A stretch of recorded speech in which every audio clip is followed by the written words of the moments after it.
If someone feels that way, then again, it's like you're flashing them in their front yard. There's like you haven't really connected with the person. You haven't really tried to understand them. You haven't really tried to go through a proper sales process. You don't want people to feel pushed. You want people to feel like they're chasing you. This is not advice for prospectors. This is advice for closers. Prospectors are the opposite. That's the difference between inbound and outbound. Outbound is your pushing.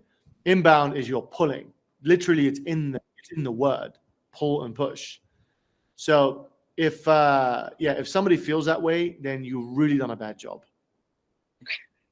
Okay, so basically, you need to make sure the frame of the call is correct. And if the frame of the call is you should do this, blah blah blah blah blah, everybody's obviously going to reject that. It's like when someone's trying to shove food down your throat. So you should actually be pushing them away if they're not being serious or if they don't want to do it.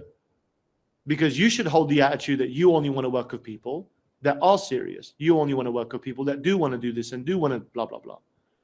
If you don't hold that frame in your heart, then all of your questions and approach will be based on forcing someone or stepping into somebody else's frame. This is why in real estate, they have buyers and sellers markets, right? A seller's market is the sellers are in control, and the buyer's market is sellers want to get rid of their stock. So if a seller wants to get rid of his stock, the buyer can push and shove him around. If a seller wants to get rid of his stock, he can raise prices on the buyer and make the buyer beg for the deal, right?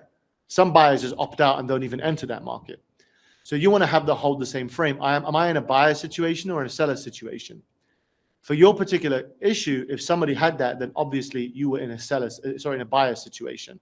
It was a buyer's market. He controlled that deal. He didn't even want it from the sound of things. So this is a deeper discussion of how you even frame that whole call, what the discovery was like. Were you listening to the person? Did you care about the person, etc.?